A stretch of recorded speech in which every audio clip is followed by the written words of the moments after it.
Hey, everybody. Hi, guys. Well, from under the beautiful blue skies of Salt Lake City, Utah, It's Thank God I'm Atheist. the podcast. I'm Frank. And I'm Dan. Coming up on today's episode, we've had a ton of correspondence. Y'all been writing to us. Yeah, so And talking to us. We're going to spend the second half really just talking to you guys about things that you're bringing up and pointing out and asking about. You guys are amazing. So Yeah, we're just gonna talk with you guys. Yeah, so that's what we're doing today. And then of course, well, big week. Big week. Big week, Dan. Yeah. Holy cow. Because of what happened on The Biggest Loser. Yeah, Is that what we're talking about? Yeah, I mean, Sue, right? Wasn't it all about Sue this week? I don't watch The Biggest Loser. Sorry. I only watch it because a friend of mine's on it. Yeah. So, no, I suppose you're referring to the news from the Vatican. Yeah, shocking news, in fact. Really shocking news. News that hasn't happened for, what, 600 years? 600 years, they say. Yeah. So they say. That's what they're saying. If they can be believed. Whoever if historians whoever these people are. can be believed. Yeah, Pope's retiring. Yeah, That hasn't happened for 600 years. Yeah. That's not even one of our stories. It's just, like, what more is there to say about it? It's really a life goes on sort of. Oh, all right. Life goes on. Well, I mean, I'm glad we're getting rid of this guy. This guy's been a douchebag. Ratzenberger. Which you've always called him, and of course is not his name, but that's okay. But it will be. I mean, he is. I guess that's a question. Does he go back to Joseph Ratzinger, or is he still Benedict? No, I think people keep bringing up this whole "what do you do with two popes?" And he's like, "Well, I'm going to go take a nap." Yeah, exactly. And read some books. I'm just going to pray. Yeah, that's all I want to do. He's gonna just go into seclusion. I'm sure he'll write more. I'm sure he'll get a couple of hateful screeds out before he dies. Well, he's got one or two left. He's got a couple more left in him before he passes. Yeah. Well, what can you do? There's a lot of seething in that man. Ratzenberger. What makes me sad is that we will not see that face as it gets even older. Oh, he becomes more emperor-like. Yeah, he's just going to get scarier and scarier. Yeah, and we probably won't see that. Maybe every now, maybe there will be a 2020. Make an Easter appearance every so often. The old Pope rising from his grave, his metaphorical grave, the ex-Pope mobile. It's just a Renault. It's a Peugeot. He has to lay in the back of a Renault station wagon. It's got mostly a glass ceiling, so he'll feel right at home. Oh, that's silly. Does he? I guess there are a lot of questions that come up. Like, are there going to be Swiss guards around him too? Does he get a cadre of Serbo-Croatian guards? Isn't that who guards the Pope? Swiss guards? It's the Swiss guard, yeah. Yeah, I don't know. I mean, ex-presidents get Secret Service detail. Yeah, no. So does he get... They're not Swiss guards. They're just Swiss guys. Just a few Swiss guys hanging out. Yeah. We will protect you, Pope. Come on. It's specifically from the Italian part of... Oh, are they? Isn't it? Hell if I know. Okay. Maybe not. We'll say it's Italian-Swiss. I might be completely wrong about that, actually, now that I'm thinking about it. Yeah, who knows? Could be French-Swiss. Could be French-Swiss. But the way I remember the story, though, is that it was the Swiss who specifically... I mean, that's why it's the Swiss Guard, is because they pulled the papacy back to Italy, right? From France, from the couple French popes. Okay. I don't know anything about it. You don't know anything about the papacy going to France for a minute? No, I don't know anything. I knew that had happened, but I didn't know like the Swiss Guard connection or anything. I think that's why the Swiss still guard the Pope. But anyways. There you go. Who knows? All right. We're not Catholic. It's so much fun, though. Then they dress like clowns, and they just stand there with like little... No, they have... Their outfits are kind of like... Almost like court jesters. Like, really. Yeah. I'm going to look it up. I've always thought. Right anyways. Now. Yeah. Yeah. So what do you got? So I'm going to start with something that is coming up. And if you are a Downton Abbey fan like I am, and Dan, I know you're not. I'm not. I want to be, but I really like the acting in it, but I can't stand soap opera, and that's all it is. Yeah. But it's good soap opera. It's high soap opera. Yes, indeed. It's not low soap opera. I agree with that totally, and yet I can't. Okay. Can't do it. All right, whatever. But anyways, I guess there's been some hand-wringing of late around Downton Abbey since it is coming to its, season finale this Sunday. Yeah. And people are starting to ask the question about the fact of how much God seems to be missing from Downton Abbey. Oh. In fact, the headline that I found said, "Is God the missing character in Downton Abbey?" And I find it remarkable that anybody could watch any show for that matter, but in particular this show, and be like, you know what would have made this better? Religion, some praying, some attending of church, which strangely enough, actually, you know what? It was just a tiny bit. There's already some there. There's already talk of like small references to God, and I guess apparently like in the 1920s and 30s, it become sort of vogue to not believe in certain British circles, English circles, and so there is. I mean, there are a couple characters who state clearly that they don't believe, that they are not believers. Oh, yeah. But then you have other characters who are very much believers.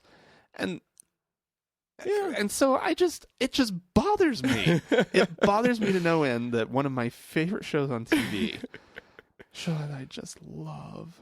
Oh. Well, I mean, yeah, it is funny. And frankly, I like that headline because what I think should happen, I think their response should be that they should bring in the character of God. I don't think they should have more religion on the show. They should just have God come in. God, yeah. Hey, what's up? I'm God. But I mean, what other, like, why this show? Why? I don't know that I've ever encountered this kind of headline for like, you don't see, CSI Miami. Yeah. Where's God? Why doesn't 2.5 Men get more into religion? Yeah. Where are they? What are they doing? Yeah. I don't get it. Yeah. I don't know. It's one of those things where they need to be careful what they wish for, because if Downton Abbey brings in religion, it'll only be because they want to create tension. They want to create conflict about it. Yeah. So it won't make religion look good. It'll just be an arguing point. Right. Well, and here's the deal. They just killed off one of the non-believers, and I think it was supposed to kind of like throw us, because in the same episode, the character kind of says something about, I'm not a believer. And then later on, all of a sudden the character's dying. Sorry, I'm trying this to not let this be a spoiler. Spoiler alert. But yeah, somebody does die. If you didn't see, I think 2 weeks ago. Oh. Yeah. Oh, dear. Somebody dies. Oh, it's so sad. Well, there you go. Yeah. Anyways, that was, I don't know. It's just a bee in my bonnet more than anything. More than even wanting to get into the story of it. There's not a story. There's a no non-story. The story is, people have seemed to notice that, what it is. But they're asking the question, why is there no God in this? But like, it's because it's a costume thing. It's because it took place somewhere in the past, and everybody thinks of the past as being very, very religious-y. Yeah. Unless, of course, you were there. Right. In which case it's just... And then it was probably not... I mean, especially that setting. Apparently, why is there no God? Because that was not a setting... I mean, the English aristocrats... Yeah, I got news for you. If you're rich, you don't need God. Apparently you also... don't even want God. If you were pious, like if you were like really seeking for something religiously at that point, you would have been Catholic. Because if you were part of like the Anglican, if you were just Anglican, right, you wouldn't have found it there. You wouldn't have found God? You wouldn't have found like that piety and that Oh, like, yeah. It just wasn't there. It wasn't part of the tradition. You go through motions. Right. But that's what 90% of religious human beings on the planet throughout the ages have done. You go through the motions. And I'm sure in Catholic countries, it would have been very different. You wouldn't have sought out Catholicism in order to find that. You seek out But in England Mormonism. at that time, apparently that was kind of a thing. And so it's like, well, why isn't there more God? Because this was a traditional Anglican family. Right. No God. Yeah. You know what they need to do? They need to have somebody from the family convert to Mormonism. God. That would stir things up, wouldn't it? Oh yeah. That'd be quite a thing right there. Scandal. Oh my goodness. Dun dun dun. Wow. There's already so much scandal. I don't know that the show can handle anymore. It's titillating. Anywho, I'm gonna move us along to reality, to real life. Okay. Don't roll your eyes at me. We're supposed to be talking about these things. What? Anyway, you've probably never heard of Scott Lively. He's a U.S. evangelist. Mm-hmm.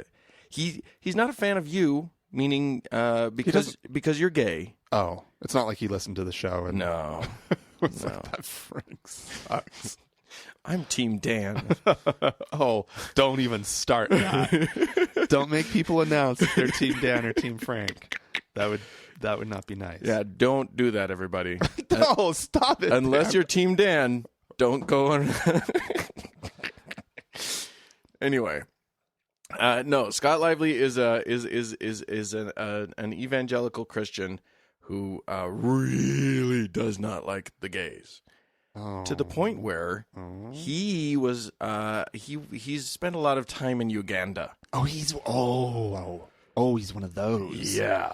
Grr. And if you know anything about Uganda and their history with the gays, you know that recently they tried to enact a law that made the death penalty a possibility for homosexuality. Yeah. Lively is friends. He considers himself friends with. I don't know if you've seen the video "Eat the Poo Poo." He's a preacher. He's a preacher who named, what is his name? Sempa Martin, I think. Anyway, his name is Sempa, and yeah, he's a preacher in Uganda who would go around. Right. Like he literally, like he was so extreme. He would show gay, like hardcore gay porn in churches to horrify everybody. Right. This was something that was covered by Vanguard. Right. On Current. Yeah. Yeah. Yeah. It was a good documentary. And he did and he got famous because there's a video of him talking about how all the gays eat the poo poo. And then they eat the poo poo. It's a whole meme now. There are like remixes of it. You're of kidding that me. video. Oh no, really? yeah, I mean, yeah. it's amazing. Yeah. So yeah, if unless you're my mom, then look up "Eat the Poo Poo" because it's kind of funny. But yeah, but here's what the news is. So this Scott Lively guy, he's an American. He's been helping with the anti-gay movement in Uganda. God, is now being sued in American court by Ugandans under a statute known as the Alien Tort Statute, which allows non-Americans to sue in American courts under international law. Wow. Yeah. Oh, fantastic. It's pretty amazing. Wow. So yeah, they're trying to get him to shut up. They are. Stop influencing their country. Yeah. And they're using an amazing legal tactic to do it. Good. Hey, that's awesome. Yeah. So I who knows? I don't know how that'll end up. I don't know. You know, I'm legal expert that I am. You would think, especially in terms of international law. You would think that I would know. But I mean, the suit alleges that his involvement over there amounts to criminal persecution. Wow. And so they are suing. Good on them. I think that's a really wonderful. interesting thing, and I hope that something awful happens to that man. All right, because he's hateful, and that should be a crime. Yeah, it should be. No, Should be clear. You cannot go spouting your hate around the world. Right. The other thing is that I should be clear that he did not support the death penalty, or he claimed not to support the death penalty part of it. He just wanted everyone. But what he said was, what did he say about the death penalty? This was in the current TV thing. He said he said it was reluctant to back the death penalty aspect, but he said the situation was a tough one. Quote, people like myself are stuck. Am I going to endorse something that goes too far to protect the whole society? Oh my God. Yeah. He's a real dick, and I would be very happy if he went to jail. Yeah, hopefully. That would be great. Huh. Well, so, there you go. Who knows? Maybe we'll have follow-ups on that. We It'll probably disappear, and we'll never hear about it again. No, I bet that'll be a thing. I would love that. I bet we can. Yeah, we'll hear about it like in a year. I mean, that seems to be sort of the time frame. Yeah, that we. I don't know. It's international. It'll probably take 10 years. Well, anyway, at least he's not being dragged in front of the Hague.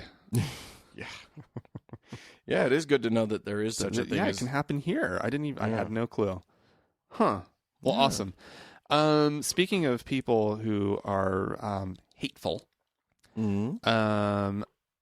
Cardinal Roger Mahony. Do you recognize that name? Oh yes, he's out of California. Yeah, he's the he was the head of the L.A. diocese. Yeah, and he's a peach. That one. He was the one who orchestrated cover-ups of priests who were involved in molestation. Yeah, not just cover-ups. Like a lot of cardinals it has now come to light that they would take, rather than disrobing, defrocking. That's good. Disrobing. I mean, I'm sure lots of cardinals have disrobed other priests too. Whoa. But rather than defrocking priests, they shuffle them to another. Yeah. And hopefully you shuffle them out of the way of where they're going to get into trouble again. Right. Not this guy. This guy, he actually, and they found documents that support this. He actually, it was strategic, right?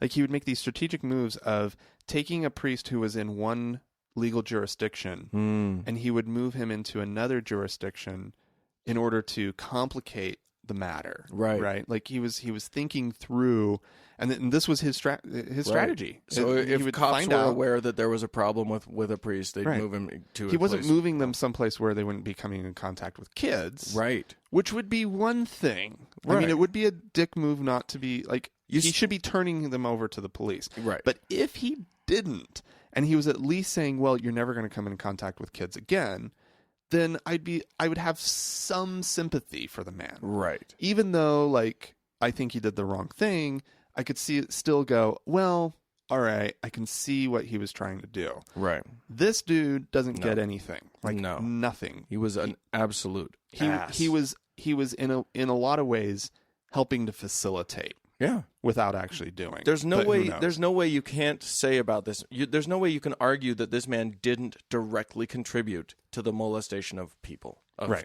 children. Exactly. He directly contributed to that. And so, but on his blog, he blogs. He has acknowledged that he has been called to humiliation by Christ. Oh, it's called not by Christ. Yes, and he acknowledges that he's not embracing humility; he's embracing humiliation. Oh, you know what? You know what it is. He's the victim here. Oh, he's absolutely the victim. He's the true victim. Yeah. In fact, he says, today's Gospels give us a stark reality and an immediate challenge. If anyone wishes to come after me, he must deny himself and take up his cross daily and follow me. Daily means each and every day, not now and then on our faith journeys and on our terms, right? So this has been thrust at him, right? And he says that in the past several days, I've experienced many examples of being humiliated.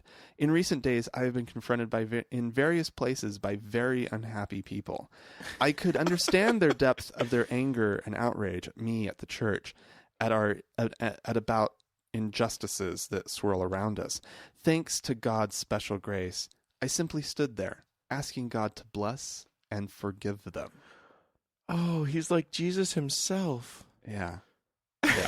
It's disgusting. It's absolutely... This guy is just fucked up in the head because of religion and his this... Like, he talks about, like, no shit you're not facing humility, right? Because you can't get pride out of the way of any of this. Right, no. Like, in no way can you get over yourself. Right. He's just... I mean, basically, rather than saying... I'm responsible for a series of horrible things that have happened. He's dodging responsibility entirely and saying, "Oh, I guess it's my lot in life to have people come up to me on the street and yell at me." Yeah.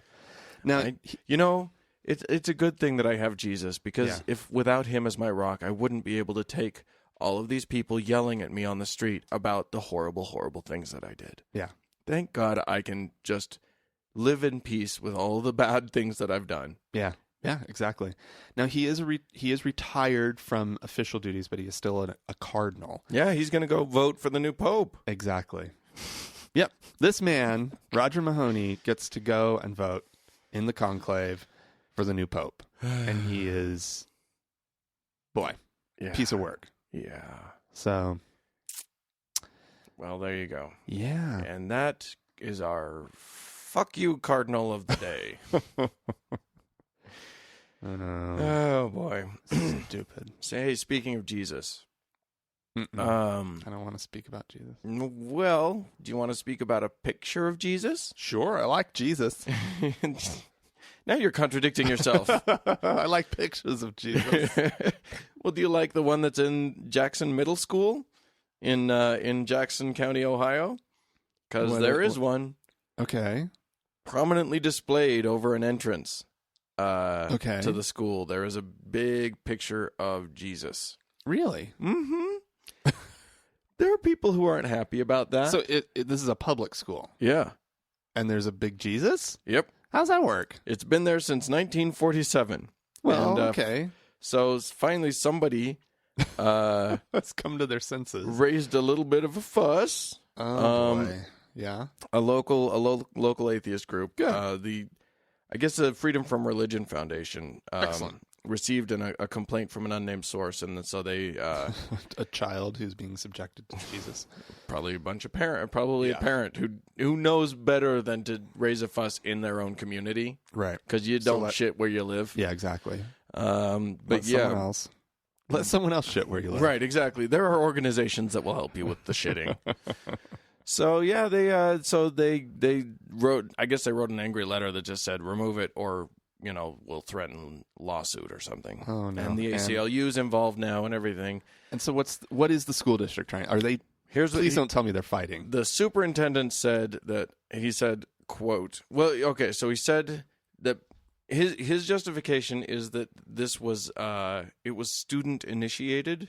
In 1947? It was a gift from the student group the High Y Club. I don't know what that means, but apparently it means we love Jesus. Oh, great. 1947. Mm-hmm. Take it down. And so wasn't appropriate then, it still isn't. So the superintendent, his name is Phil Howard, he said the following, quote, "I'm certainly not going to run down there and take the picture down because some group from Madison, Wisconsin, who knows nothing about the culture of our community or why the picture is even there, wants me to take it down." I'm sorry, sir. Do you live in this country? Have you heard of our Constitution? There's this document that we kind of like in this country called the Constitution of the United States of America. Oh yeah, no. He's saying that they're fighting it. So he said that it has quote it has historical significance and it hasn't hurt anyone. It hasn't shot lasers from his eyes. It hasn't fallen and hit any kids on the head. But yeah. Oh God. So I mean, that's amazing. Yeah. I mean, and the obvious complaint. Oh, I guess we God. should make it explicit what the complaint is. It's that it's a government entity, and it's favoring one religion over all others. I think it's completely clear. Yeah. You can't have a picture of Jesus. Yeah, but they would be like, wait a second. It's not saying you have to be Methodist or Baptist or Catholic. Right. You can be any Christian religion. You can be anything you want. Yeah, see? Yeah. What's the problem? What? You could even be a Lutheran. Well, don't go too far. You could be a Mormon. They like Jesus. Ooh, they wouldn't. Yeah. That's too bad. Anyway, I really do find that amazing. Yeah. Well, that there's still schools, that there's still people who are like who are defending. Why how have we not gotten further than this? Okay. Pause there. Let me go to my story. Okay. I'm going to get pissed off, aren't I? I think you're going to be irate by this. Apparently, just very recently, the House, so on Wednesday, on February 13th, the House passed, and by the House, I mean U.S. Congress, right? House of Representatives, yeah, passed a bill to give disaster relief to religious groups. Okay. So you better explain that. FEMA, the Federal Emergency Management Agency, has up till now excluded religious organizations from receiving emergency response, like rebuilding funds that the government will give during, to like rebuild their churches disasters, or whatever. To rebuild their churches, okay, and to rebuild whatever's fallen apart. Sure. So they're not giving them money to go to be like the intermediary in assisting communities. They're saying, hey, we want to help you rebuild so you can maintain your position in the communities. Right. Which I kind of doubt that a lot of churches have had major long-term problems with rebuilding, because they should be both insured and they have a community that's going to help them rebuild. Real churches, yes, but here's what I'm thinking of. You think about when Katrina hit, and you got the lower 9th Ward of New Orleans getting just destroyed. Right. It was not an area that had a lot of money. Sure. And I think when you think about that, they're not putting up churches with stone facades and giant steeples and stuff. They're putting up a double wide and meeting in that. Yeah. You know what I mean? Yeah. So I can see how certain churches, right? But do you those really aren't the want churches that are that are like pillars of their community or whatever? I don't know. I mean, I honestly don't know how I feel about this. I know how I feel about it. You're clearly outraged. I'm a little bothered by it. Yeah. I think that it's using taxpayer money to directly benefit churches, religious organizations. Yeah. And we have had, and for, churches for are a while not people. Now, People are yeah, exactly. Churches, yeah, you know, and they're what? not businesses. Mm-mm. And so the two things that need to get up on their feet are churches or churches are people and businesses. Yeah. You know, I do think. Here's the thing. Because I mean, I as much as I don't like church, and as much as I don't like religion, and as much as I want religion to be gone, as much as I think that religion hurts more than it helps, it does help. There are a lot of people who get solace in times of great strife from church. There is nothing preventing people from getting back to some good old religion, right? Where people are just gathering. But if their church is gone, if their church is destroyed, that's the physical thing. Like community still, the things that are valuable about religious organizations are community. Yeah. It's not the church. It's not the edifice. It's not the rectory. Right. Right. Like that's not what. Yeah. What is going to establish that community? And what about like a community getting through a difficult time and overcoming adversity? I mean, they would actually. Maybe we should be for this because they'd actually be a stronger community after getting through that. I mean, like I'm arguing from their, not from their perspective. I'm sure they want the money, but like I think that like if you if you truly believe that this faith and this sense of community is something that ties you together and that's good and that you're participating in sort of the body of Christ, right? The community of Christ, then you should be fine with having a moment where you have to figure out how to rebuild. Yeah. Because your community is going to survive. You're going to have candlelight vigils on your ground.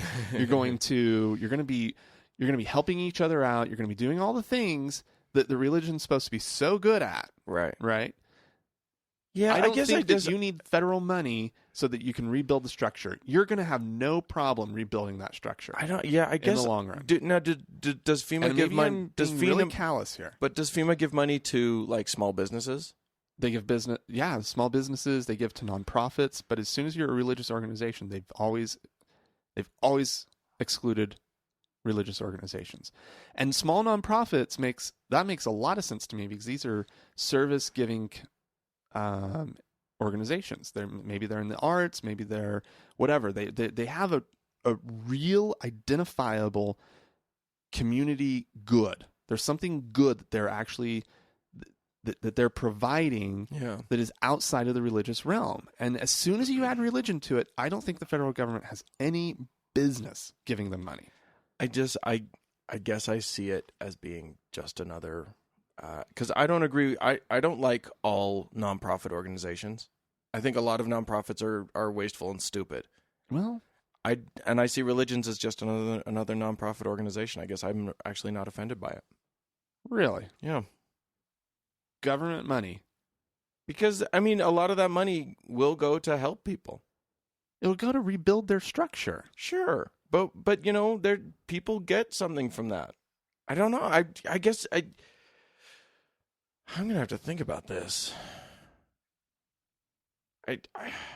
Government money shouldn't go to religion. This is interesting. I guess I don't really have, like, you know, let's take it out of the Christian world. Let's imagine a Sikh community that's been destroyed. You know, Okay. their building's been destroyed. Why does that conjure more sympathy for you? Well, here's the deal. You think of a Sikh and you think, you know, the Sikh people in this country are obvious. Yes. They've got the hats, they've got the beards, they've got everything. You can't sort of fly under any radars as a Sikh person. Okay. And they face a lot of discrimination. Yeah, they do. They need community. And they have community. Right. And my point is that even though the structure goes away, even though that building, that storefront that to be honest, Sikhs will probably do a little bit better in most communities, and small religious organizations will probably do just fine because they'll go rent a storefront in some strip mall, okay, maybe somewhere, and they'll set up shop. That the landlord, because most of these but they're small out communities, so much money. They don't have money. Right. I mean, if they were smart, they insured, but you don't necessarily insure for a flood, or you don't necessarily, you know, if a huge earthquake struck here, right, there would be churches, there would be organizations that didn't have earthquake insurance because it's not a standard part of the insurance. Right. I don't know, man. I'm not convinced one way or the other yet. I have to think about it. I think their ability to worship would not be compromised. Their ability to participate in a community would not be compromised. That's true, but they still lost something big. Right. And why is it the federal government's business to be replacing that thing for them? Why is it my tax dollars? You're making sort of an argument that if you made it about an individual person, you'd be making the conservative argument. No, because why? Because I'm just saying, like, why is it the federal government's responsibility to help any of these people? Because I think that the federal government, I believe that there's a certain amount of collectivism that we need to embrace in this country. Right. But I don't think that collectivism extends to religious activity. Okay. Yeah. I mean, I think we just got to I am not going to come down on a side right now. Okay. I'm still exploring this idea because it's new to me. But I'm not. But I'm not convinced one way or the other yet. Interesting. Yeah. Interesting, Dan. So let's move on. Okay. I got I'm going to tell you about a priest, and you know what? This isn't even a story, but it fascinated me enough that I thought I'd bring it up. Oh, okay. You did a non-story earlier. I'll do a non-story now. All right. Whatever. This priest, his name is Cameron Partridge. He's an Episcopal. He's an Episcopal priest. Mm-hmm. He is also the university chaplain of Boston University. He is also formerly she. Really? Yeah. Okay. So I just thought, that's it. That's the whole thing, is that I did not know that there were. It hadn't even occurred to me to think about whether or not there were transgendered clergy in the country. Oh. But there are still no females, no women in the priesthood, in the Anglican Communion. Right. Maybe there are. That's not true. That's not true. The bishop here was Carolyn just not Tanner Irish. Yeah, just not in England, in Church of England. Yeah.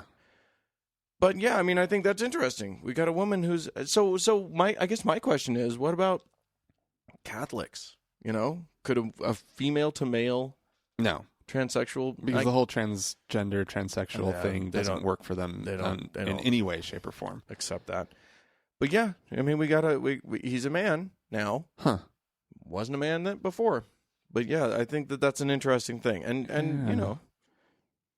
in the end, who the hell cares? In the end, it's just, be you and whatever. Interesting, though. Where did you say it was? Boston? Boston, yeah. He's speaking of BU, he's the chaplain at Boston University.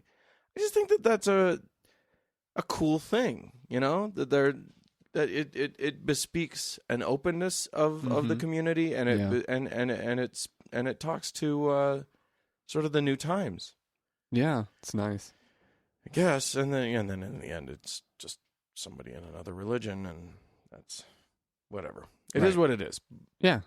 But I thought that was interesting. I think that's great. I really don't have a lot to say about it beyond that it's great. Yeah. Awesome. Well done. It just hadn't even occurred to me. Done, Anglicans. Yeah. Yeah. Episcopalians. I wonder if someone could trick. I think it would be funny if somebody, a female to male transsexual didn't tell the Catholic Church. Just never told anybody. Just lived their life as a man. Went through seminary. What about the full physical at the beginning? Well, if they have all the business. I don't know that there is one. Yeah, exactly. The full physical and the... I just think that'd be interesting. Well, maybe someday. Maybe someday, Dan. Yeah, maybe. Nun turned priest. Yeah. I wonder that'd be interesting. A nun who decides, you know what, I'm actually a man. Goes through the whole thing and then goes into the priesthood. That'd be fascinating. Or just stays at her convent. As a man? Yeah. Oh, that'd be... the male nun. Yeah, the transgender nun. Brother Mary Ignatius. I don't think that's happening anytime soon. Father Superior. That's the title of the movie. Yeah. Father Superior. Oh my God. Starring who do we put? Eddie Murphy. What? As the nun who turns transsexually male. I don't... Wait. No, it's a Whoopi Goldberg film. Okay, you're right. I mean, just to go obvious. It's got to be... If that... So it's back in the... It's whatever. It's what was it? I went to Nonsense. It's not Nonsense. Yeah, I can't think. Sister Act. Sister Act 3... She's a he. Don't call me sister. Brother Act. Sister Act 3. Brother Act. Oh, Whoopi. Whoopi, if you happen to be a listener. with special guest, Chaz Bono. Special appearance by Chaz Bono. That's amazing. I hope they make that movie. I want them to. It'll be directed by Wachowski. Oh, that'd be awesome. There you go. The little slow motion nun stuff. No, it's what's her name, Wachowski now. Yeah. Sorry. Lana, I think is what is what her name is now. But they do like the Matrix-y sort of...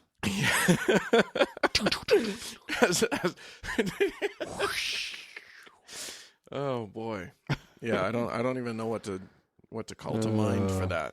Yeah. Well, if you have any ideas of what to do with that, you can follow us on Facebook at facebook.com/TGIAtheist. All sorts of like us. conversating going on There's there. a lot that's been going on lately. It's great. Yeah. We also can receive emails, and that you can write to podcast@thankgodimatheist.com. Right. And you can also leave us a voicemail at 424-666-8442. That's true. All right, we're going to take a quick break, and we're going to leave you with some audio to listen to while we do. This is, who are these two idiots? It's Barber and Staver. Whoever they are. I've never heard of them. The slug, the bug in the lower left-hand corner of the screen says Liberty Counsel, Faith and Freedom, whatever that is. And so we're going to take a listen. It seems like they have a little talk show.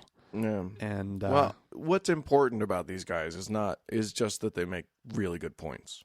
Oh, yeah, that's why we're listening to them. Yeah. So here we go. On my honor, I will do my best to do my duty to God and my country, to help other people at all times, to obey the Scout Law, and to keep myself physically strong, mentally awake, and morally straight. Yeah. Now, how would you have a policy and an oath like that under a policy that says you can have homosexual scoutmasters or homosexual scouts?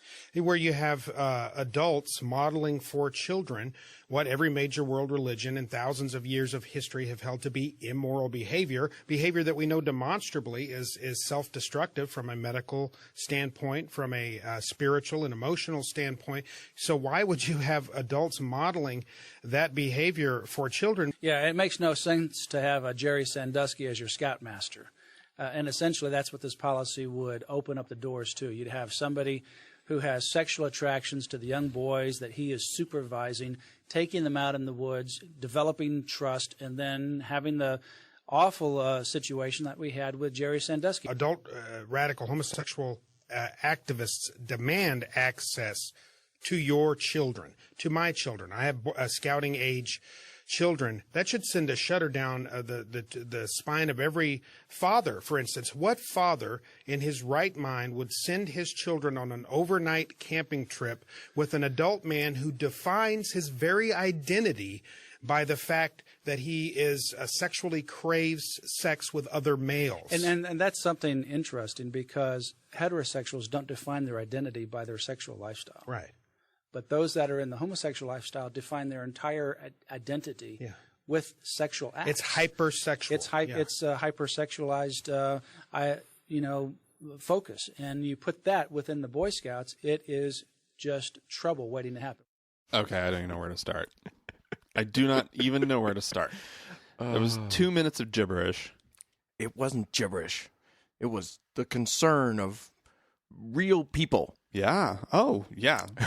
Because I love the assumption that Jerry Sandusky was gay. Yeah. Yeah. Well, obviously, if you had sex with boys, and if you don't understand anything about how pedophilia works, right, then he's gay. Right. But he's not. He's not. He wasn't having sex with consenting adult men. No. Which would have nor would he want to, I think. Nor would he want to, because that's not what most pedophiles what he was doing. Most pedophiles have no interest in that. No. And it's not the sex with the boys that they're interested in. It's the dominance, and it's a lashing out, and it's a sickness, obviously. Yeah, obviously. But yeah, these guys, I love that it's so how convenient it is to not know that fact. Well, but they don't care to know that fact. No, they have and if no you told interest them in that, they would brush it off. It wouldn't even fit into their worldview. I think they would have a very valid response to that, which is la la la la la. I'm not listening. La la la la la la la. Nope, no, I don't hear anything. Blah blah blah. Yeah. In case you didn't know, listeners at home, I was motioning my fingers in my ears. Yeah. While I was doing that. Yeah. Because that's what you do. Although they were actually just hitting my headphones. If you want important information. If you want a visual for that. Yeah. Anyway. And then of course there's what's this whole thing about? I mean, fuck people with too much privilege.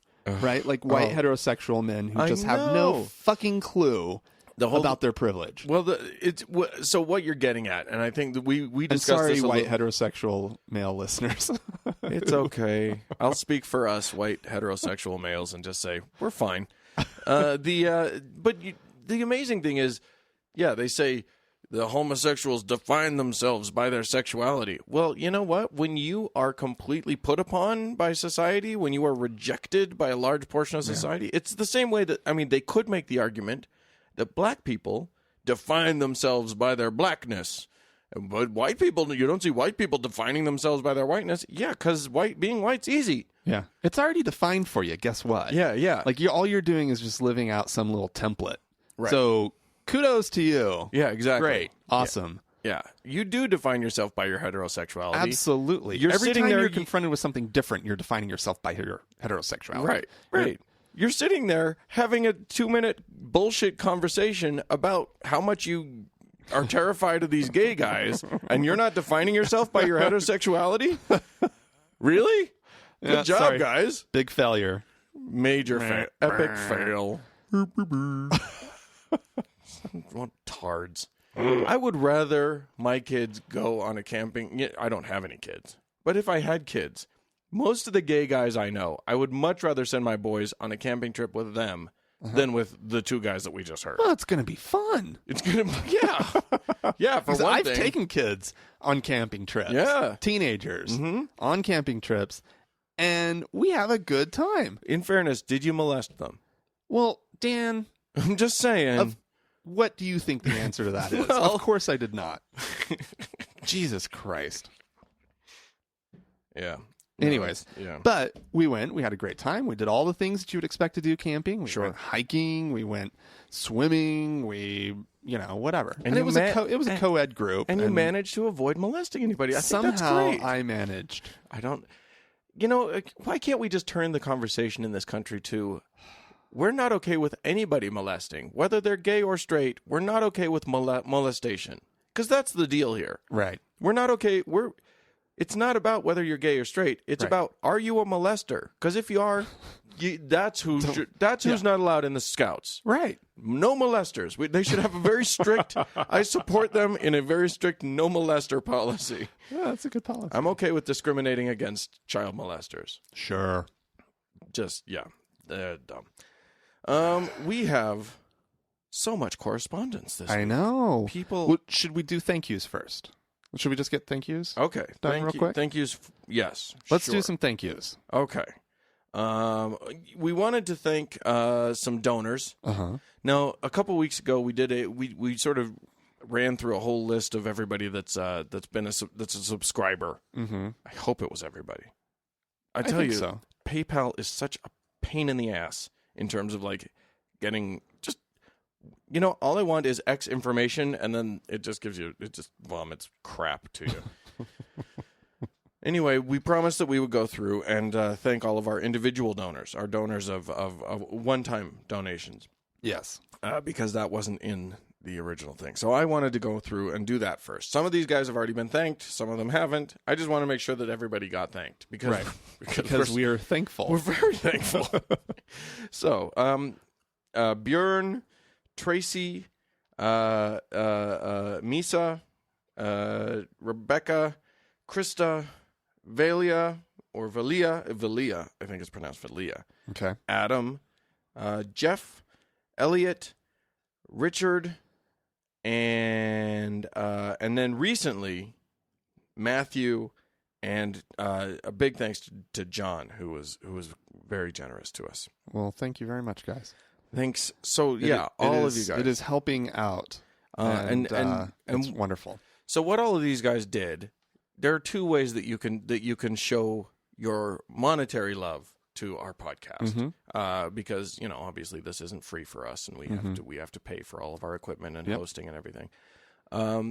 So you can either give us a one-time donation, as all of those people did, or you can subscribe, which is a one-time or which is a once-a-month sort of thing. You can choose your level at which you want to. And, with the one-time donation, you choose how much you want to give. It's up to you. Give what you can. Yeah. We don't want you to, don't give what you can't. Right. We don't want you to make it hurt. Right. That's not what this is about. It's not going to church. But by the same token, if you're really rich, come on, man. Damn. Jesus. All right. No. No, we are super grateful for anything that anybody gives. It's actually just amazing to us. Yeah, we're still kind of flabbergasted. Well, yeah. I'm a little flabbergasted. I mean, we started out doing this, and we when we had like 50 downloads in one day, we were freaking out, like absolutely freaking out. True. I think we hit like 500 downloads in our first month, and like we do that like easily in a day now.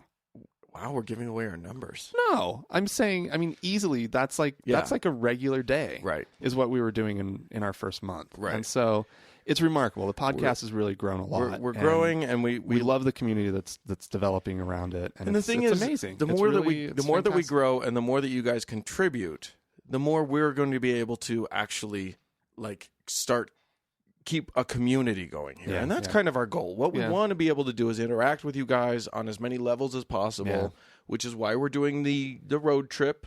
Mm-hmm. We've had a lot of correspondence about this road trip that we're going to be doing. And keep it coming. Like, right. We've gotten a lot of responses from Alabama and from Texas. Mm-hmm. And there are still there's been some responses from elsewhere. A few throws to Louisiana and of course.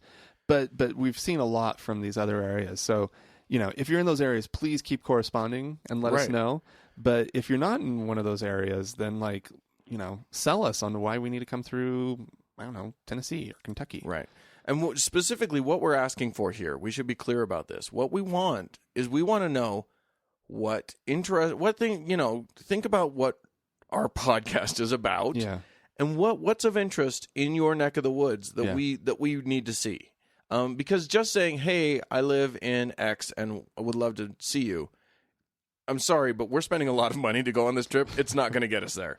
But if you say, well, no, what I'm saying is if you just say, I'd love to see you, we want to see you too. Right. But we've got to justify going to X place instead of going to Y place, because we can't go to all of them. We can't go to everywhere. Yeah. So we need you sell us on your town. That's all we're saying. Yeah, we need to know what's up. Yeah. What's happening out there. And we will announce where we're going. We will announce the trip officially at some point. Right. We haven't settled on anything yet. Yeah, there's only a vague sense of when at this point. You can go to thankgodimatheist.com and read the little write-up of what we're going to be doing. There's a link to it on our Facebook page. Yeah. And just let us know what's up in your community. Do you have a really amazing creationist museum that we need to see? Is there some sort of pageant that happens in your area that would blow our minds? Yeah. Or do you have like a totally kick-ass atheist community that you want us to come, and we'll come? Like, I think it'd be cool to go to some group meetings or whatever. Yeah. We'll some gatherings. Maybe it'd be fun. We only do this once a week, and we'll probably be out on the road for a couple weeks. But we're going to have to record these podcasts, and maybe maybe if we get a group together, we can record a podcast sort of in front of a live audience. Oh. We've never done that before. That'd be wild. That'd be kind of crazy. Anyway, so ideas, send them in. Yes. We're very grateful for them, and we're very compiling open them at this point. We're in the point of we're compiling them. It's the whole. There are no bad ideas. Right. No bad suggestions at this point. No dumb questions. Right. And also, the other thing is, if your area just has something really cool that's not related to the podcast, but that would be really awesome. Yeah. That might bring us there too. Yeah. Who knows? Who can say? Anyway, correspondence. We have belabored. We have a lot of them. Okay. Why don't we do? We got a couple sections here. We really should have sort of planned. We this should better. have. Let's start with the non-segment ones. Okay. First. Do you have one pulled up? Yeah. Well, I think I would just like to shout out again to Misa. She thanks us. She sent us an email thanking us for our dedication to correct pronunciation. Yes. And yes, and that just please let us know how your name is pronounced, and we'll try to pronounce it correctly. She confirmed that it is Misa. It's Misa. Anyway, much as Jar Jar would say. She says. So you poor girl. I think it's a cute name. Yeah, I do too. The whole Jar Jar thing is just sad, though. That's all I'm saying. Okay. Do you want to play the one voicemail? Yeah, we've got two, but one of them's related to something we're going to talk about later. So we're being so cryptic. We are. All right, let me go ahead and here we go. Hello, Frank and Dan. This is Tom in Colorado. So many times I want to call and say what a great job you're doing. I think of that all the time when I listen. But I have a complaint this time. Would you please mention whoever does your opening and closing music? It really makes your show sound so polished and like you would be listening on NPR or something. I mean, it just gives the impression like you have a huge studio and staff and stuff. So would you please tell us about the people that made that music and let us know? That's it. Thanks a bunch. Your show is awesome. Bye-bye. All right. Well, thanks. Awesome, Tom. We have mentioned it like twice. Yeah, but it's certainly not enough. He brings up a good point. Yeah, that we need to. What we're going to start doing is we're just going to start at the end of the show. We don't have a credits section of the show because it's all you and me, Frank. But we've had enough questions about this that I think we just need to start mentioning Rich Daigle and the Red Rock Hot Club. Yep. And those of you who live in Salt Lake, you can go and see them perform. Yeah. They're amazing. Yeah. Rich Daigle, Red Rock Hot Club. And Tom, just so you know, we do, of course, have a big studio, and we're majorly professional. What are you talking about? There's no way we're sitting in a guest bedroom. Shh. No. At a fold-out table. No, we're in the Thank God I'm Atheist Tower downtown, Salt Lake City. In the Purple Room. We, of course, own the building. Yeah. Yeah, no, yeah. Studio P. For purple. For purple, yeah. The room is purple. It is purple. It's a very pronounced color of purple. I love this purple. Yeah, no, I know you do. Anyway, yeah, so thanks for that. Go ahead and look them up on iTunes, the Red Rock Hot Club. They're great. Yeah. And they got all sorts of stuff. Or go to their website. Yeah. What about Tom's email? Should we read that? Yeah, go ahead. Why don't you take that one? So he says, I'm a dude who grew up in Utah. I was raised Catholic, but was given a choice to join the church at about 11 years old. I did, but our family bought a boat, and that was the end of my church days. Ha ha ha. I think that's funny. Anyway, your podcast is fantastic. I discovered it this past December, but I am sure God was involved. Yeah. And I really enjoy your stance about coming out atheist. Okay. I guess I read this one too soon. But anyways, okay. I'm starting to do that, except with my grandmother. She is super awesome and super Catholic, so I won't tell her yet. I'm fairly confident that she does not know about your podcast. A couple of things. 1, I hate angry atheists. 2, I have a degree in philosophy. 3, crazy Ayn Rand is my foundation for atheism. 4, I have nothing against religion beyond the cultural, political, and general moral control of people. I should say the crazy Ayn Rand. He's not calling her crazy. The crazy's in parentheses. He's saying, crazy. He's saying it's crazy that the fact that Ayn Rand is. Yeah. He's crazy about it's crazy that is the foundation of his right. And then he brings up something. However, there is one thing you guys have not really talked about that I'm not sure all the atheists or people with general questions are aware of. Agency detection. Yeah. It was one of the things in my studies that really confirmed my atheism. Your show has actually touched on the issues with prayer and other delusions of power beyond one's own mind. It is interesting theory that is part of evolutionary psychology, or if you want to be witty, creationary psychology. So anyways, yeah, and then he So agency detection. Yeah. I think that's a brilliant topic. Yeah. Neither of us are experts in it, but I have looked into it quite a bit. Yeah. It's part of, or at least the prevailing theory is that in evolutionary biology, we all, scientists are always looking for why we act the way we do. Exactly. And one of the ways in which one of the possible explanations for why we're constantly, as a species, why gods keep popping up in every society. Right. Why there are supernatural explanations for everything. Anything and everything, yeah. Goes back to a very early evolutionary mandate, which is present in so many species, and the reason it's present is because it advantages a species, and what it does, what is it? Okay, so where it comes from is this: we're talking about detecting agents. We're talking about deciding that there is a cause for a phenomenon. So but from sort of this primitive evolutionary right. So let's talking go about danger, to right? Yes, that you're perceiving a threat. Right, exactly. So let's imagine you're a gazelle in the savannah. I would love to imagine I'm a gazelle. Yeah, be a happy little It gazelle. seems pleasant. But you know that there are lions somewhere about. Makes me nervous. Do gazelles and lions live in the same? Sure. I don't. Yeah. Well, there's a predator. Yeah. There's a predator lurking in the grass. As a gazelle, you are vulnerable to predation. And ooh, yeah, didn't that sound fancy? Whoa.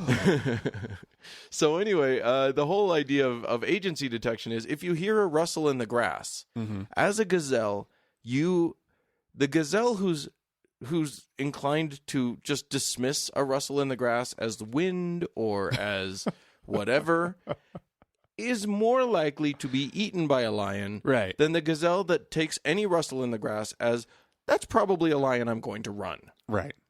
So I love the thought process of, it's probably just the wind.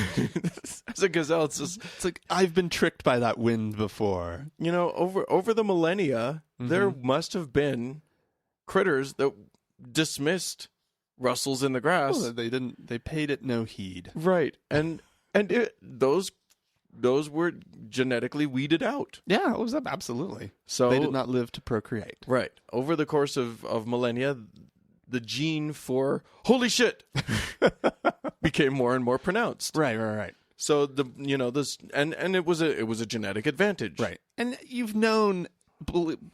we've all known that secretary. who you walk up behind and it's just like, or like you walk up in front, but they're just focused on something in their screen, and you just assume that they've caught you in their peripheral, and you just say, "Hey, Susan," and they go, "Ah!" They should call it the secretary gene. I don't know why I went to secretary. I know, that was so weird. So that's what agency detection is about. And it's a good reason why, it's a good explanation for why we as a species, something startles us or scares us, lightning happens, and suddenly we're like, Jesus, what was that? Right. And literally some people say that was Jesus. I think that lightning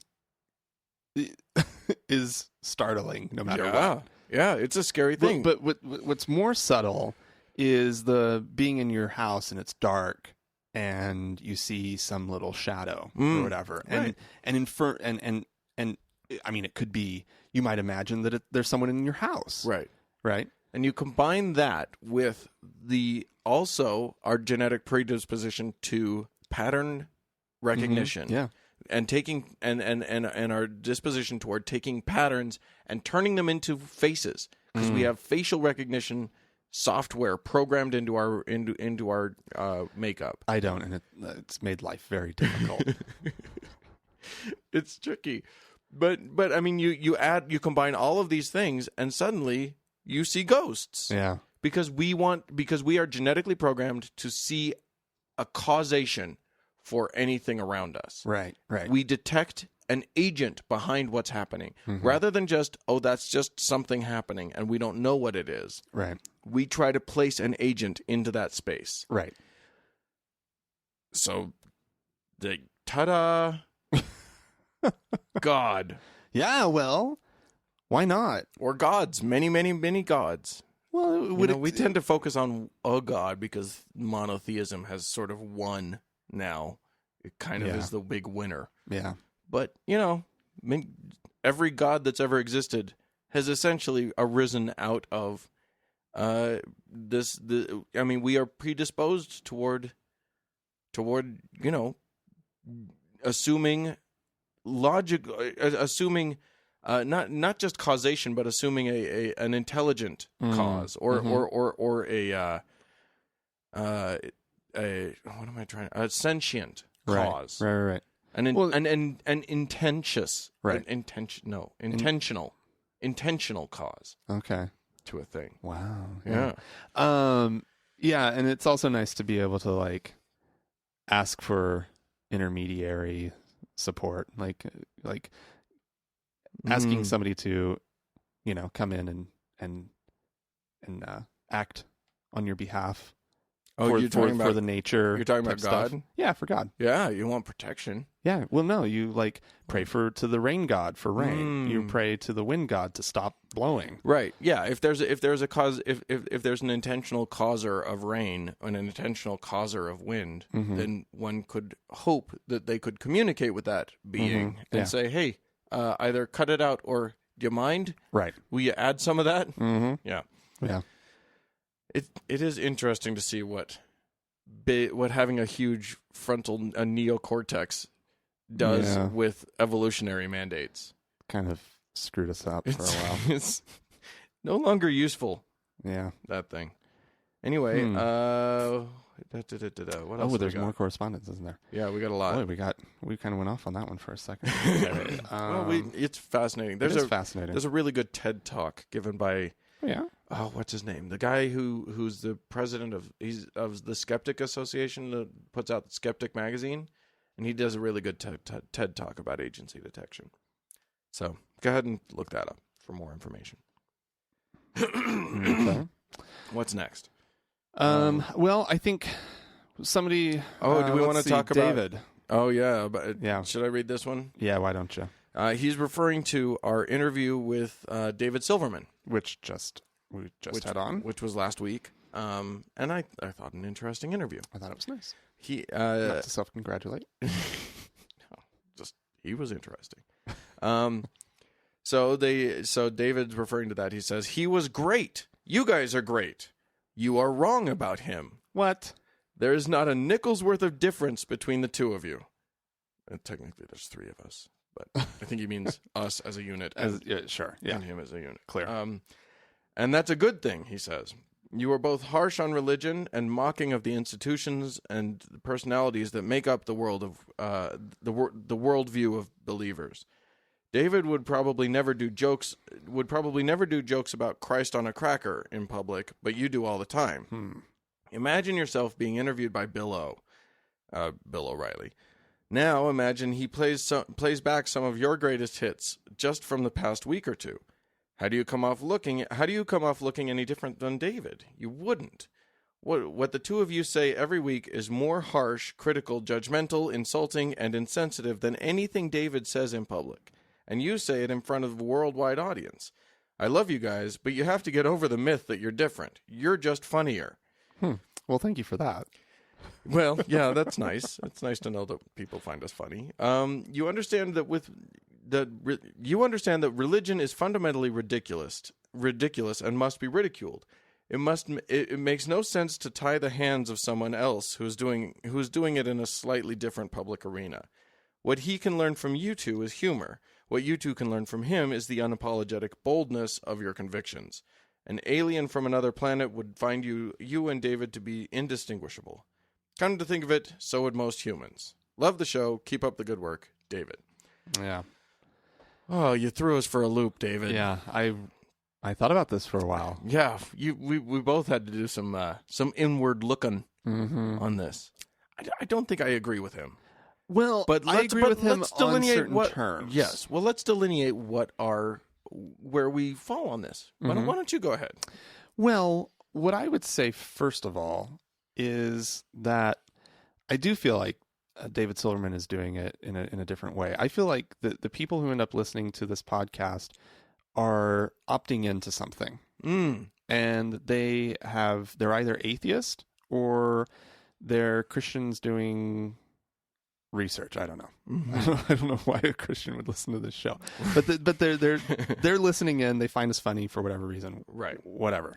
And so I just feel like that there's an opt-in that does make it a little different, and maybe that's like really fine line. I do agree that with him and saying that we definitely are very open in our criticisms and our ridicule of religion. I don't think that we cross the line to where it takes on personal attacks of the religious. And I do feel like the billboards do this thing of like, it's a myth, right? Like it's somehow it feels more personal. And I don't know why. Silverman said specifically, and he says this all the time, that they don't attack Christians; they attack Christianity. They don't go after individuals; they go after the institution. True. And I'll take him at his word. Here's where I quibble with David, not Silverman, our writer, our listener. Mm-hmm.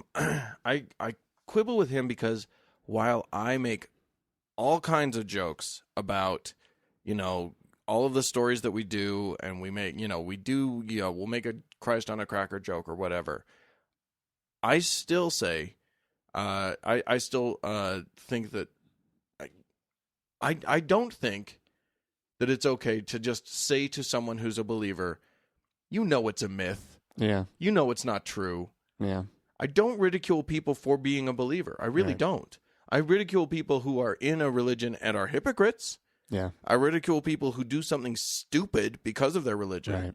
If you're handling a snake, if you die of being snake bit because you believe, it's that sort of thing. It's stupidity that I ridicule, not religiosity. Damn. What? Right? Am I wrong? It might just be an impolitic way of saying it. That's all. I'm not worried about being impolitic. As David is happy to point out, we are not we're not tied down to political correctness. No, that's true. I don't know. Like I do want to thank you, David, because the way that you wrote this really made me think about what we're doing here. Yeah. I mean, it really did. It really made me consider, how are we like David Silverman? And how I feel that we're not. And in the end, we are on the same team as Silverman. Absolutely. And I applaud so much of what American Atheist does do. Absolutely. I don't like their graphic design on their billboards. the graphic design we can universally denounce. They're just awful. But the other thing is that I don't buy into his strategy. His billboard strategy, I don't buy into one bit. Yeah. And certain of their lawsuits, I don't buy into. Sure. I don't. They take it to be so important to do certain things that I think are really, in the end, not worthwhile endeavors. When they work so hard to get press by putting up a billboard that they know is just going to offend. Right. That's the point. That's how they get the press. And you and I, Frank, don't do anything to offend. We do things that would offend someone if they heard it. Certain people would get offended. Our intention is not to offend. But our intention is never to offend. Right. And we try to make it clear that when we're joking, it's a joke. Right. And in the end, if we hurt people's feelings, we're not okay with that. Well, if I hurt, I have to be kind of okay with it, because the fact of the matter is we're putting this out there for anybody to listen to. Yeah. Right. And I think that's kind of what David's point is in some way is that this is going out there, and if somebody who would be offended by it did listen to it, it is offensive. Yeah, but what I'm saying is, we've talked a lot about Mormons and stuff. Yeah. But I would never hesitate to say to my Mormon friends, and I have Mormon friends who listen to this, and I say, it might hit you a little harsh, but it's all in good fun. And if you have any objections, you just tell me, and we'll talk about it. Right. And if you have a valid objection to what we're doing, right, we're there for you. Right. I just think that in a lot of ways, what we're doing is open, when a listener comes in or when a listener listens to the show and they download the show and listen to it, they are basically coming into a room where we're having this conversation. Yeah. And that's how I see it as being a little different from what David Silverman does. Right. We're not putting up a billboard that says Christ on a cracker. Right. Exactly. Although that might be funny. we probably should. And then I hope you, David, that you don't think that we're just like splitting hairs here. Yeah. But I mean, I really feel this way, and my initial reaction was to really take this criticism on fully, and then figure out how I felt about it. Right. And I really tried it on for size, and I just ultimately don't like the way the sleeves fit. Yeah. So there you go. yeah. We had sort of a confluence in the universe. Yeah. In some of our emails. Yeah. We still have several things to get through, but this is our segment. Yeah. For our last segment is The next few emails. Because they all, for whatever reason, it seems to be that the universe has asked us to participate in this. Some agent detection. Yeah, Dan? exactly. I detect a pattern, and therefore the universe must be telling us something. There's an agent that has created this pattern. Wow. Or rather, just a bunch of people happened to email us on the same topic on the same week. Sure. That's great. So here's what we're doing. I'm going to read Chris's email to launch us into it. Cool. And then we'll continue on from there. Dear Frank and Dan, says Chris, I am so glad I stumbled on your podcast several months ago. I was raised in a Christian home and have always questioned the things I was taught. I have always been told to shut up and don't question things because that is not, quote, living by the faith. Anyway, long story short, after having most of my questions about creation confirmed after majoring in anthropology in college and finally being told the truths of evolution, I decided to finally rid myself of the religion I was brought up in. I, quote, came out as an atheist about a year ago, and it has been very difficult since. My wife of 4 years is very religious and has caused a huge rift between us, and it has caused a huge rift between us, as one would imagine. We have come to an understanding that if she doesn't preach at me or force me to go to church, then I will stop pointing out all the flaws and lies in her beloved Christian story. Needless to say, it can still get tough since this area of the country is very conservative and being a liberal atheist is very rare. I'm thankful that you two have the desire to reach out to other atheists and keep us up to date on anything relating to atheism. Your podcast has kept me up during some late night drives home from work, and I am even going back and listening to some of your old stuff. Keep up the good work, Chris. Awesome. Cool. Thanks, Chris. Thanks, Chris. So that is one thing, and then we should also read. Do you want to read Nathan's? Yes. I believe that's this one. No, that's not that one. Sorry, I didn't. You want me to? Well, if you have it, I got see it right here on my list. So Nathan says, hi guys, good job on the podcast. I've been listening for a couple weeks. Found you on iTunes as a top station and thought it was a pretty funny title. Cool. Which at least we got that going for us. If nothing else, we got the funny Thanks title. for sticking around after listening. Yeah, exactly. I've been listening to a lot of other ex-Mo podcasts, meaning ex-Mormon podcasts, and was looking for something a little more on atheism in general, so it was funny when this one turned out to be pretty heavy on the Mormonism, too.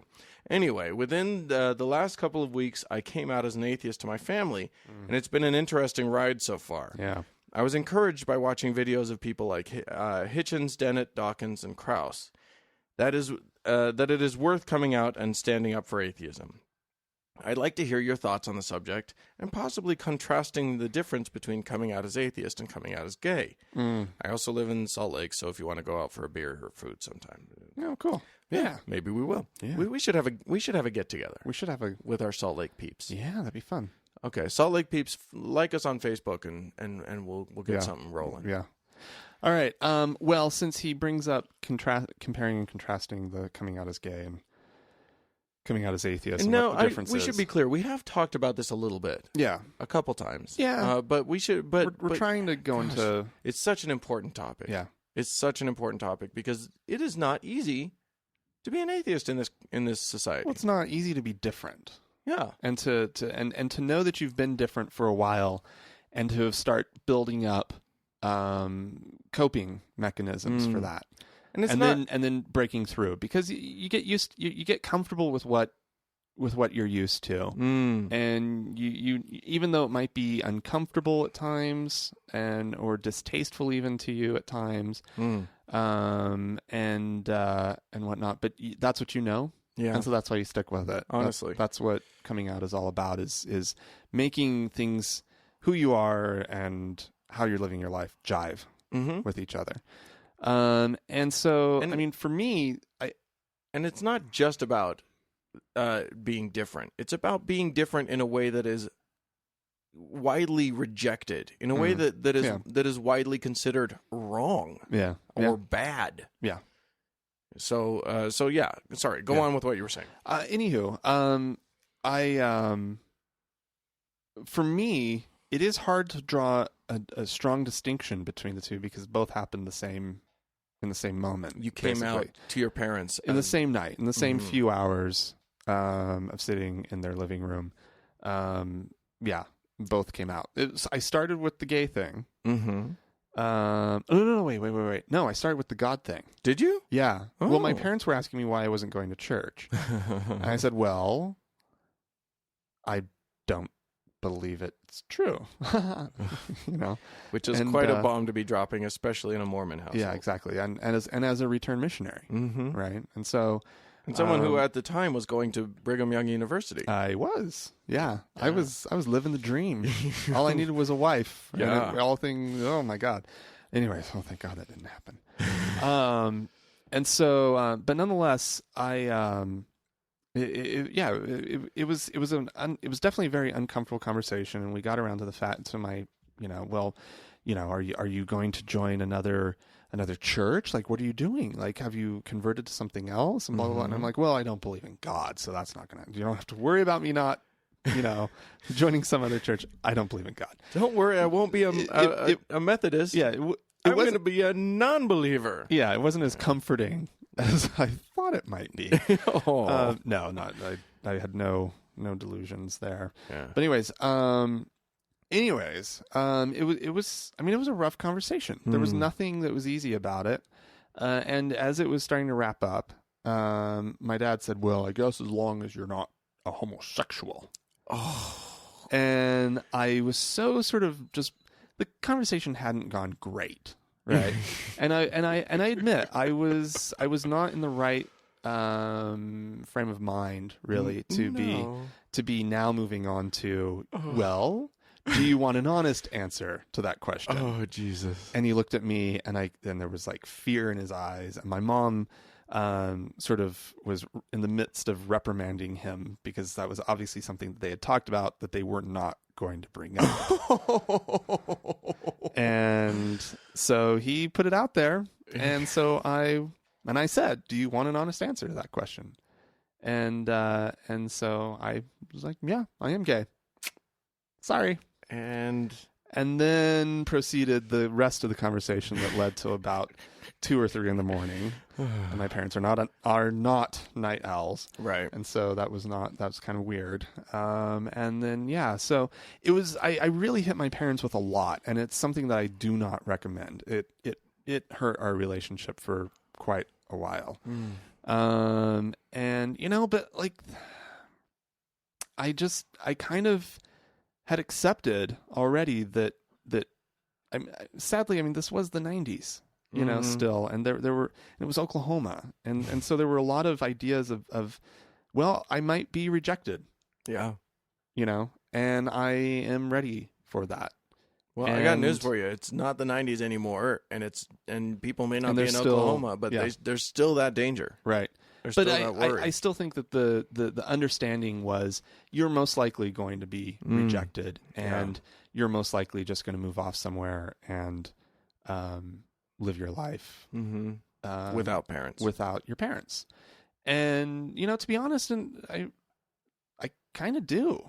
There are a lot of rifts in our relationship, right? And we talk on the phone from time to time, but that's really about it. Yeah. They try to do the holidays, and they encourage me to come home for Christmas and that kind of stuff. And I don't love it. like it. I don't. It's always terribly uncomfortable, Right. and that's just being really, really, really honest. I'm not painting some big fantastic picture of like what It's not a great success story of Right. coming out, but am I happier because I'm out? Yeah.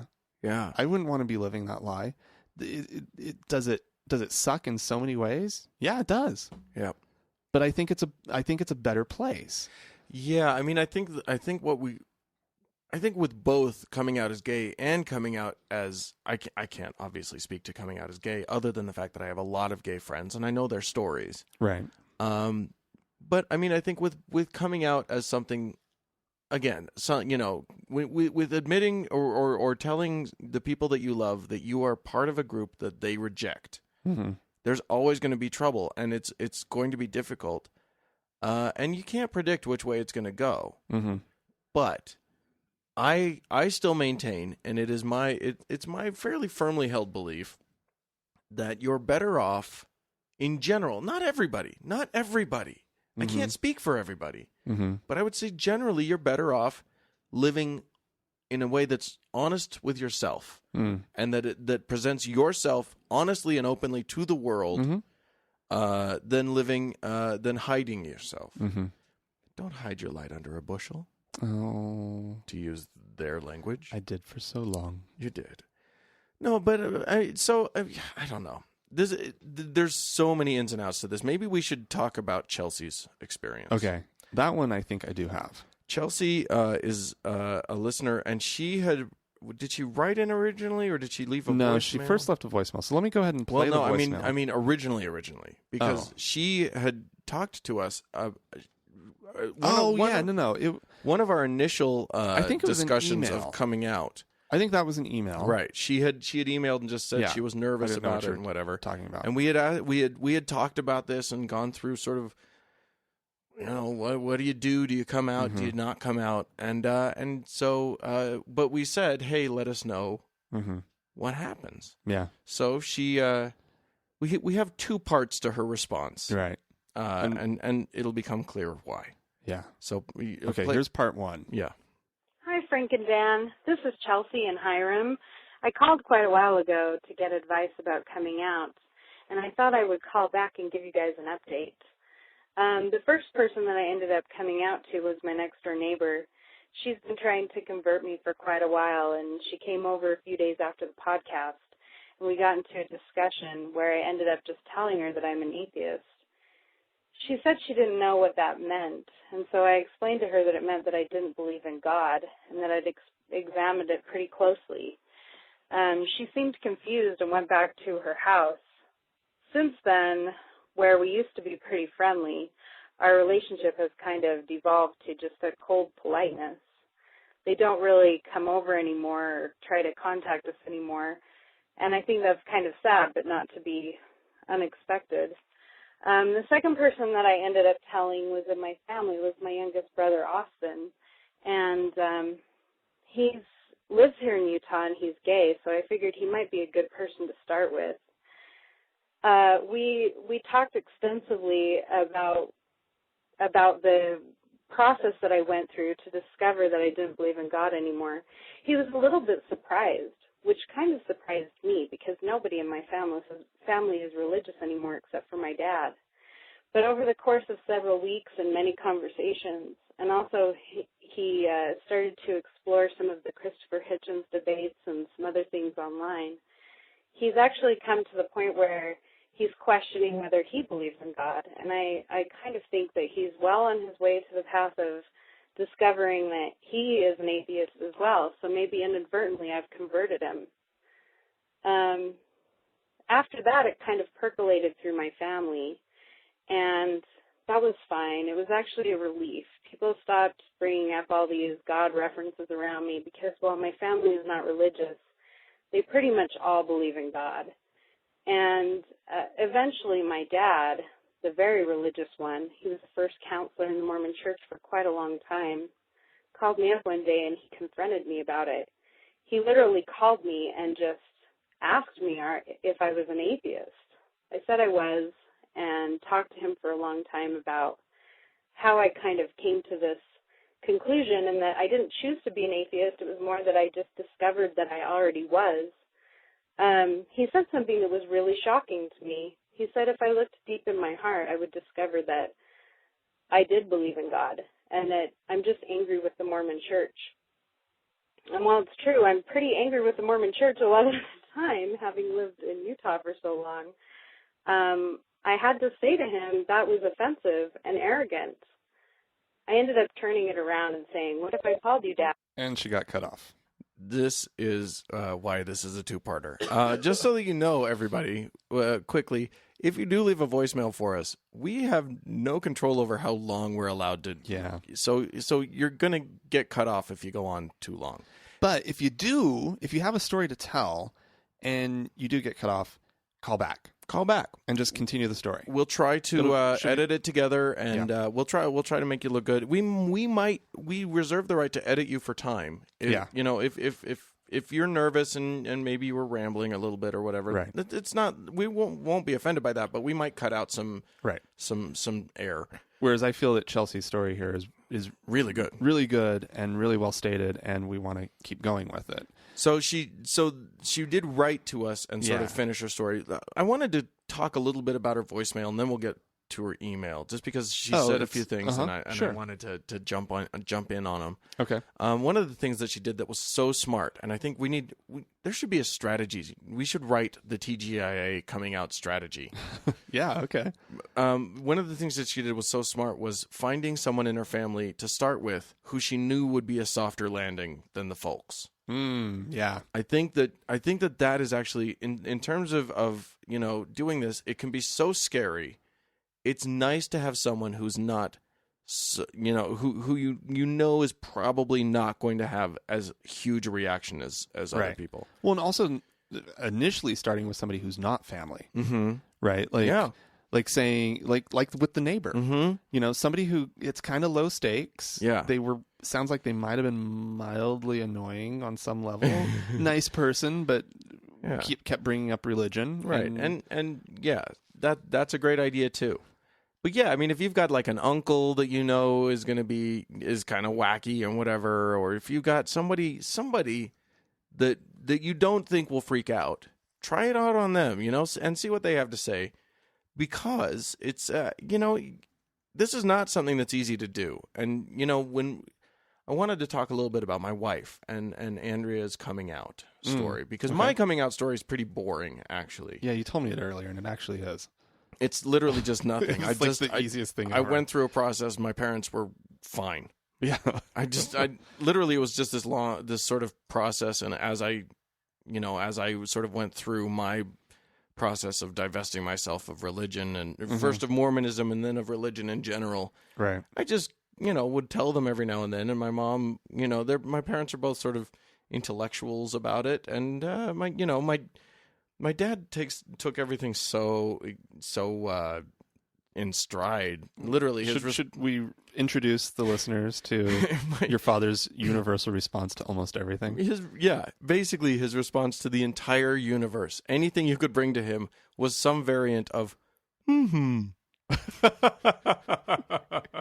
If it was a really, really sad thing, it was But if he was very excited about it, it was a very bright and shiny it was all just That was just He just sort of took things as they came. Right. So it was not eventful for me. There was no major coming out. There's no terror that they were going to reject me. Right. I never felt that. So I was lucky that way. Yeah. Andrea, on the other hand, was not as lucky. Right. She had very devout Mormon parents. She had her whole family, completely devout people. So when she started dating me and they found out that I was an atheist, they were really scared and they were really worried. And then when she came out to them, it was a big deal. Oh, yeah. It was a huge rift, and her father handled it very, very badly. And it's a very, very scary thing. Yeah, it is. Where was I going with this? I feel like I had a point that I wanted to make here. Well, I think hers has turned out very differently than, say, like mine. Where hers is a good example of just like, and I think that has a lot to do with being in a different state, and whereas she's in the same city, basically. Yeah. And Well, and so like they've been able to work through it to a certain extent. They have, and it's been work. Mm-hmm. It has definitely been work, and there's been feelings hurt on both sides. Mm-hmm. And so yeah, it's taken years to get to a point where I've been felt accepted. Well, yeah, but all that you had to do to really get accepted was to make an honest woman of her. No, that was, come on, that helped. That helped. When you guys got back, and the first thing, hearing the first responses from the family. Oh yeah, we did elope. Yeah, we ran off and got married. So we were living in sin for a while there, and they obviously struggled with that. And then, so when we did tell them that we were married, I'm sure it didn't hurt that. I didn't ask her father for any money when we got married. Hey, yeah, that's. But yeah, I mean, they liked that. But truly, it was, man, I was not. They were not happy with me. No, for a very, very long time. I mean, I was viewed, I think, as the corrupter of her. But well, you were. Yeah, I guess you could say that. The truth is that I wasn't at all. Like when we started dating, she was still professing Mormonism, right? And I never once tried to convince her not to be Mormon. I would just tell her my beliefs, and I just figured it would, I just figured it would work itself out. I was very clear about what I believed, and I just if it didn't work, it didn't work. Right. And it just kept working. Yeah. And yeah. When I heard that you were dating a divorced Mormon woman, I was just like, huh. Yeah. And I liked her, of course, from the get-go. Right. But I was just like, wow, that's interesting. She's a unique gal, and she's really neat. And but it's worked out. It's worked out great. And now she's, just hearing me talk, this is another possible advantage to coming out as atheist, is that you're going to find the other atheists in your life. Well, and people that know you, know they were people that know you might actually hear what you have to say. I don't recommend trying to convert people to atheism. No, I don't recommend that at all. No, but that leads to contention. Yeah, and we know that contention is of the devil, according to the Book of Mormon. Right. But the truth is that people, just like Chelsea was saying about her brother, may actually start to think about it in a new way. Yeah. And so now Andrea is a very much an atheist. Yeah. And she was able to get rid of a part of her life that she never connected to. Well, let's be honest, just in case somebody because that does sound a little bit like you were her corrupter. Andrea, from everything I've ever heard, she was already on her way out of the church. Absolutely. Like she never the timing was just really nice. That she was kind of just keeping up appearances, but not really going all that often. Right. And as I say, I was very careful. I never told her I wanted her to be atheist. I never tried to convert her or anything. I was just clear about what I believed, and when she had questions, I answered them. Right. And then she, on her own path, decided that was what was right for her as well. Yeah. Yeah. Because she's smart and she's logical and stuff. Anyway, Chelsea. Should we get back to her email? Yeah, let's read her email, because she finished her thoughts in written form. Okay, so she says, I was telling what happened when my dad, when I told my dad that I'm an atheist when I got cut off. And what I wanted to finish saying was that even though he was basically rejecting what I was telling him about being an atheist, the conversation with him was not bad, because I was able to use reason and rationality to at least get him to see my point of view. That is not to say that he is happy about my professed non-belief. Our relationship is strained at the moment, but I am hopeful that all will be well in time. Since then, I've told many people, and it's getting easier and easier.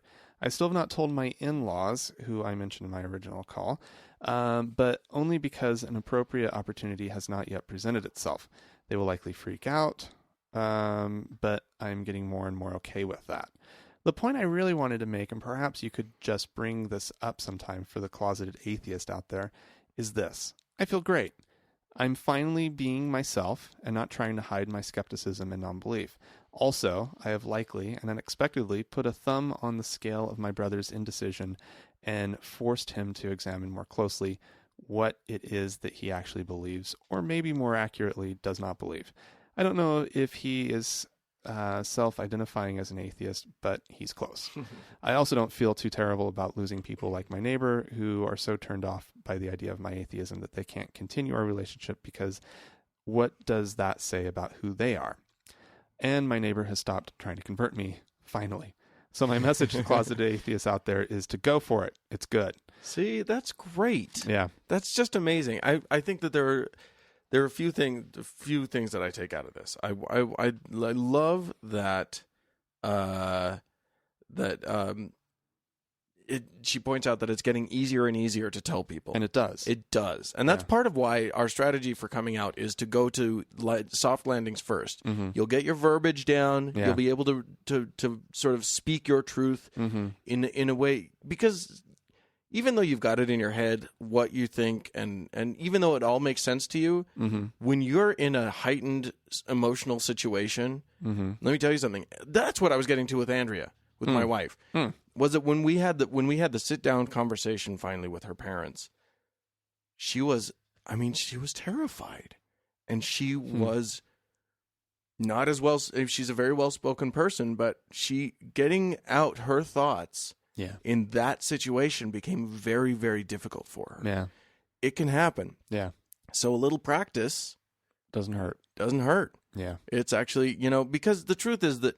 But it's got to be somebody who's kind of scary. Just coming out to an atheist friend isn't going to be scary. No. There has to be a little bit of something. But it might feel good. It might feel good. So go ahead and do it. And do that. But that's not coming out. That's not coming out. Telling somebody who's sort of in the same community, like having a gay friend before you're out of the closet doesn't count.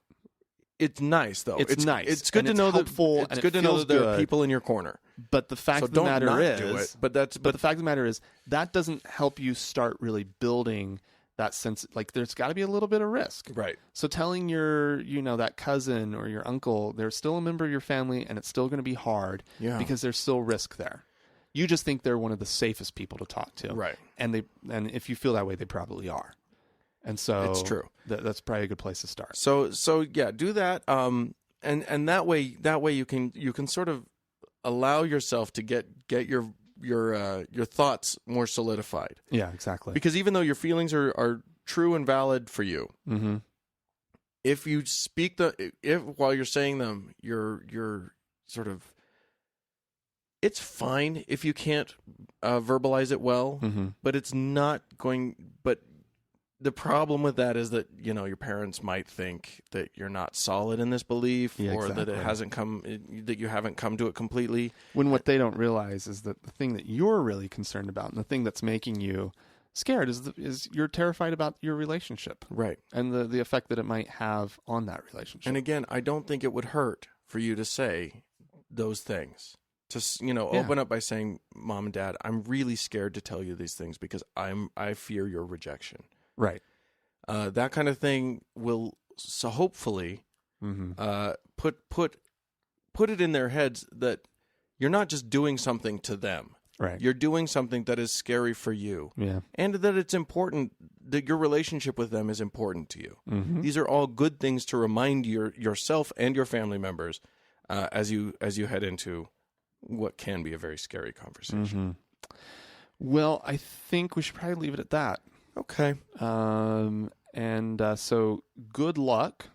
We sure do like you guys. With the coming outs.